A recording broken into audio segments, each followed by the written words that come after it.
देखिए, अब इस पे सुप्रीम कोर्ट से तो बिल्कुल है कि राज्य सरकारें पूरा डाटा रखें और जो एससी एसटी में जाटव गैर जाटव जो बिरादरियां कमजोर रह गई हैं, जो ऊपर नहीं आ पाई हैं, उनको लाया जाए। लेकिन वही 341 ए कहता है कि नहीं, आप इसमें जो है, क्योंकि एससी एसटी को जो आरक्षण दिया गया है उसमें चौथा क्लॉज भी लगाया गया अनटचेबिलिटी का।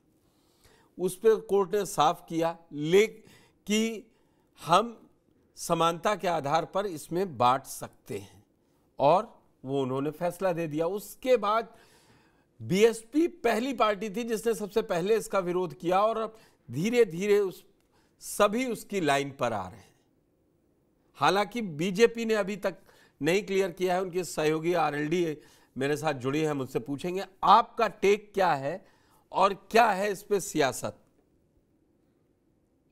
नहीं, देखिए पुष्कर जी, पूरे देश की जनता ये जानती है कि भारत की जो न्याय व्यवस्था है वो साक्ष्य आधारित है। अगर प्रमाण है तो निर्णय होगा, अगर प्रमाण नहीं है तो निर्णय नहीं हो सकता। अगर किसी अपराधी के खिलाफ, ये उसकी टैगलाइन है, अगर अपराधी के खिलाफ साक्ष्य नहीं है तो उसको न्याय की नजर में वो अपराधी नहीं माना जाएगा। चाहे 1000 अपराधी छूट जाए, लेकिन एक निर्दोष को सजा क्यों मिले?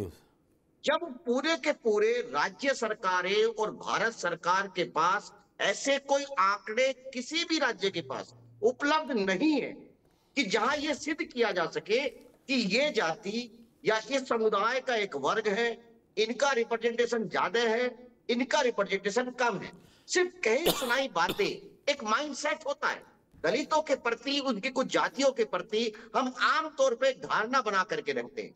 अब से 100-200 साल पहले देखेंगे, दलितों को लेकर के जो समाज का नजरिया था, आज वो सिद्ध हो गया कि अगर वो दलित ऐसा नहीं होता था, आज उसने अपने आप को सिद्ध किया।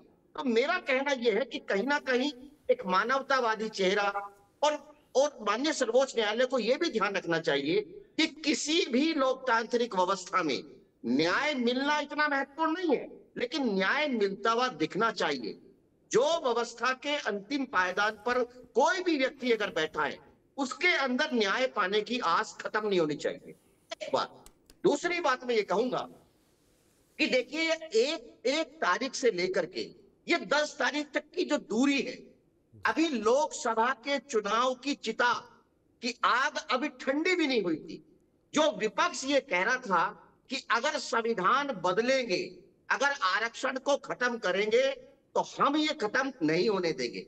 लेकिन ऐसी स्थिति में, जैसा समाजवादी पार्टी की अगर मैं बात करता हूं, समाजवादी पार्टी का इन 10 दिनों के दौरान पहले दिन में उनके सांसद ने खुद ये चाहा कि हम यही निर्णय चाहते थे, हम वर्गीकरण चाहते थे एससी एसटी समुदाय का। उसके अगले दिन समाजवादी पार्टी के एक बहुत बड़े लीडर हैं, जो आदरणीय पूर्व मुख्यमंत्री अखिलेश जी के संरक्षक भी हैं, राजेंद्र चौधरी, उन्होंने कहा कि अगर ये वर्गीकरण पिछड़ी जातियों में होगा, अनुसूचित जाति का उन्होंने नाम नहीं लिया, उन्होंने कहा कि पिछड़ी जाति में होगा तो हम इसका विरोध करेंगे। इस देश का जो दलित था, जो कहीं ना कहीं एक पढ़ा लिखा वर्ग था, दलितों में 2 वर्ग में वोटिंग ट्रेंड रहा। एक वो वर्ग जो बेरोजगार है, जो मजदूरी करता है, वो वर्ग कहीं ना कहीं बहुजन समाज पार्टी की तरफ गया। लेकिन दलितों का एक पढ़ा लिखा वर्ग, उसको लगा कि शायद जो दलित मूवमेंट की जो लड़ाई है, उसके सामने इस देश में संविधान बचाने की लड़ाई ज्यादा महत्वपूर्ण है। वो कहीं ना कहीं कांग्रेस की तरफ गया, समाजवादी पार्टी की तरफ गया, और इंडिया गठबंधन की तरफ इसलिए आशा के साथ गया कि अगर भविष्य में कभी भी बीजेपी संविधान बदलेगी, आरक्षण के अधिनियम में कोई चेंज करेगी, तो हम ये होने नहीं देंगे। लेकिन आप देखिए दुर्भाग्य, आज वही दलित, उसको ऐसा लगता है कि जो समाजवादी पार्टी का जो पीडीए है, वो पीडीए अखिलेश यादव ने इसलिए बनाया ताकि इस देश के दलितों को समाजवादी पार्टी अपने राजनीतिक हरम में कैद करके रख सके। उनकी भाषा कुछ नहीं हो सकती। अभी आप उससे भी बड़ा दुर्भाग्य इस देश का दलित वहां टकराया कि जब राहुल गांधी जी तमाम चुनाव के दौरान अगर आप देखेंगे कि 2014 में चुनावी मुद्दा कुछ और था, 19 में कुछ और था, लेकिन 24 में सिर्फ और सिर्फ एक ही चुनावी मुद्दा था कि संविधान को बचाना है, और एक तरफ लोग कह रहे थे कि संविधान को मिटाना है। लेकिन ऐसी स्थिति में जब जब कांग्रेस शासित 2 राज्य के मुख्यमंत्री बिना कांग्रेस के अध्यक्ष के या बिना कांग्रेस के जो लीडर है राहुल गांधी जी की सहमति के, उन्होंने कहा कि हम पहले ऐसे राज्य होंगे, तेलंगाना और कर्नाटक के मुख्यमंत्री ने कहा कि हम इस निर्णय को अपने राज्य में सबसे पहले लागू करेंगे। तो इस देश के दलितों को यह लगा कि बीजेपी और कांग्रेस कहीं ना कहीं एक ही सिरे के चट्टे बट्टे हैं। बीजेपी संविधान में परिवर्तन करेगी, बीजेपी आरक्षण को खत्म करेगी, और उसको इंप्लीमेंट करने वाला सबसे पहले अगर कोई भारत में होगा तो वो कांग्रेस होगी। तो यहाँ कहीं ना कहीं दलित अपने आप को ठगा हुआ महसूस करा। ऐसी स्थिति में बहुजन समाज पार्टी के लिए आरक्षण कहीं भी, कोई भी, किसी भी दलित के लिए आरक्षण कोई भी राजनीतिक मुद्दा नहीं है। आरक्षण उसके जीवन में जो भी परिवर्तन आया है वो कहीं ना कहीं आरक्षण की वजह से आया है। आरक्षण के प्रति वो बहुत सेंसिटिव है। भारत में जहां जहां जिन जिन क्षेत्रों में आरक्षण है वहीं दलित पाया जाएगा, जहां आरक्षण नहीं है वहां दलित के पाए जाने की संभावना बिल्कुल खत्म है। ऐसी स्थिति में वो डरा हुआ था। बहुजन समाज पार्टी की एक नैतिक जिम्मेदारी भी थी, क्योंकि बहुजन समाज पार्टी एक दलित की नजर में जो सामाजिक रूप से कमजोर है, वहां वो सिर्फ पार्टी नहीं है, कहीं ना कहीं एक सामाजिक मूवमेंट है। उस सामाजिक मूवमेंट में कहीं ना कहीं इस देश के दलितों को बहुत अच्छा लगा। सिर्फ उत्तर प्रदेश के दलितों को नहीं, पूरे देश के दलितों को अच्छा लगा कि बहन जी ने जिस तरीके से आकर के मुखर होकर के वर्तमान सरकार को जिम्मेदारी याद दिलाई। जी, आपने बात कही, मैं आपको एग्जांपल देता हूं। आपने रेवंत रेड्डी और सिद्धारमैया की बात कर दी जी। चंद्रबाबू नायडू ने भी उसका समर्थन किया है। सबसे पहले 1 तारीख को ट्वीट अगर किसी ने किया था तो चंद्रबाबू नायडू ने किया था और समर्थन में किया था। नहीं, देखिए और सुनिए, कर्नाटक में बसवराज बोम्मई जो पूर्व मुख्यमंत्री हैं भारतीय जनता पार्टी की सरकार के, उन्होंने भी स्वागत किया। हालांकि बीजेपी फंसी है, जो आपने अपनी शुरुआती उसमें कहा कि चिता बीजेपी के लिए यह बड़ी स्थिति अजीब वाली हो गई है कि वो करे तो करे क्या। साउथ में जब प्रधानमंत्री रैली करने जाते हैं तेलंगाना में 2024 में, तो लगातार वर्गीकरण की बात करते हैं कि SC ST में तब 8 फरवरी 2024 को फैसला सुरक्षित रख लिया गया था। तब वो कहते हैं कि होना चाहिए। वहां की कई जातियां जो निचले पायदान पे रह गई, बोले इनको आगे आना पड़ेगा, इनको आगे लाने की जिम्मेदारी मेरी है। लेकिन वो उत्तर भारत में आते आते खत्म हो जाती है। असल में ये सियासत है, ये सूट करेगी, ये वोट दिलाएगी तो साउथ में हम साथ हैं, ये नॉर्थ में हम चुपचाप हैं। भाई बसवराज बोम्मई ने ट्वीट कर दिया कि हम इसका स्वागत करते हुए इसको लागू किया जाना चाहिए कर्नाटक से ही। तेलंगाना में खुद प्रधानमंत्री कह के आए। आप किस बिहाफ पे कह रहे हैं? केवल दलितों को यह लग रहा है।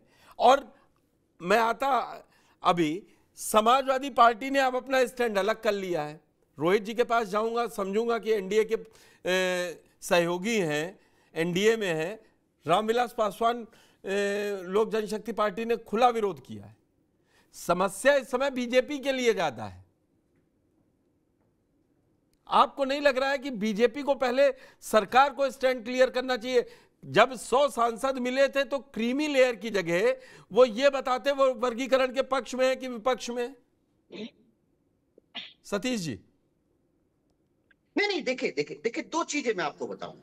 अगर आप सरकारी नौकरियों में अलग अलग जातियों का रिप्रेजेंटेशन देखेंगे, अगर उत्तर प्रदेश में ही तमाम सांसद जो बीजेपी द्वारा या समाजवादी पार्टी के जो चुन के आए हैं, तमाम विधायकों को अगर आप देखेंगे तो वो जाटव नहीं है, इसके ऊपर सवाल उठा रहे हैं, या दूसरी कोई जाति नहीं है, वहां पासी भी नहीं है। वहां वे जातियां हैं कि जिनको हम ये कह रहे हैं कि कहीं ना कहीं वो सरकारी, वो धानुक भी है, वो पास जो खटीक भी है, वो वाल्मीकि भी है, ऐसी बहुत सारी जातियां। देखिए, मैं किसी एक जाति का अधिकार मार करके कोई एक जाति जाए, एक छोटी सी बात कहूंगा कि देखिए, आरक्षण कोई गरीबी उन्मूलन कार्यक्रम नहीं है। बिल्कुल। आरक्षण भारत में नहीं, पूरी दुनिया में सामाजिक सशक्तिकरण का सबसे बड़ा सिंबल है। एक महत्वपूर्ण साधन बना।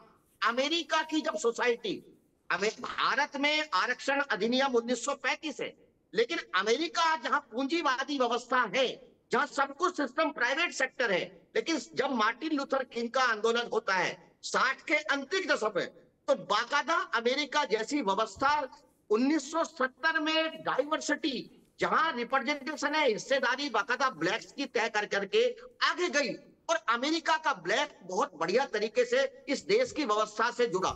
एक छोटी सी बात कहता हूं कि अगर इस देश का दलित प्रोग्रेस कर जाता है, अगर वो उन्नति कर जाता है, तो क्या इस देश की उन्नति नहीं होती? क्या इस देश का दलित इस देश का हिस्सा नहीं हो सकता?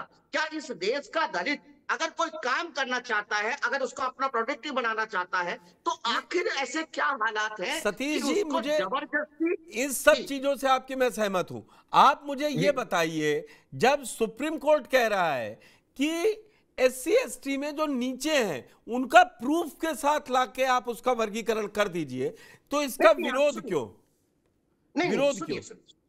देखिए, मैंने आपकी डिबेट में जो शुरुआत की थी कि अगर न्याय व्यवस्था में साक्ष्य पहले होंगे, आप सुनिए ना, जो साक्ष्य आपको सरकार से मांगने चाहिए थे, ऐसे क्या जल्दी थी? जब आपके पास साक्ष्य नहीं थे, तो आपको इसके ऊपर टीका टिप्पणी आपने कैसे कर दी? दूसरी बात, अगर साक्ष्य की बात करते हैं, अभी मैं आपको बताना चाहता हूं कि अनुसूचित जाति जनजाति का एक वर्ग जो कर्मचारी है, बाकायदा इस देश की सुप्रीम कोर्ट के पास गए, उन्होंने कहा कि हमको प्रमोशन में रिजर्वेशन चाहिए। बाकायदा सामान्य सर्वोच्च न्यायालय ने उनसे कहा कि आपके पास ऐसे आंकड़े हैं कि जो आंकड़े ये सिद्ध करते हो कि प्रमोशन में रिजर्वेशन दलितों को आवश्यकता है। तब उन्होंने कहा कि आंकड़े हमारे पास नहीं है, राज्य सरकार से या केंद्र सरकार से आप मांगिए। केंद्र सरकार के पास ऐसे कोई आंकड़े थे नहीं, और उन आंकड़ों के अभाव में बाकायदा माननीय सर्वोच्च न्यायालय ने उनके अगेंस्ट निर्णय दिया। दूसरी बात मैं ये कहता हूं कि देखिए, दो चीजें, ये मामला संविधान का भी है। आप केंद्रीय व्यवस्था की व्यवस्था को आर्टिकल 341 में साफ साफ है, ये भारत का संघीय ढांचा है। उसी को मैंने सबसे पहले क्लियर किया था, उसी को मैंने सबसे पहले सतीश जी क्लियर किया था कि सुप्रीम कोर्ट की 7 जजों की बेंच ने कहा कि उसको हम छेड़छाड़ नहीं कर रहे हैं, लेकिन उसमें वर्गीकरण किया जा सकता है।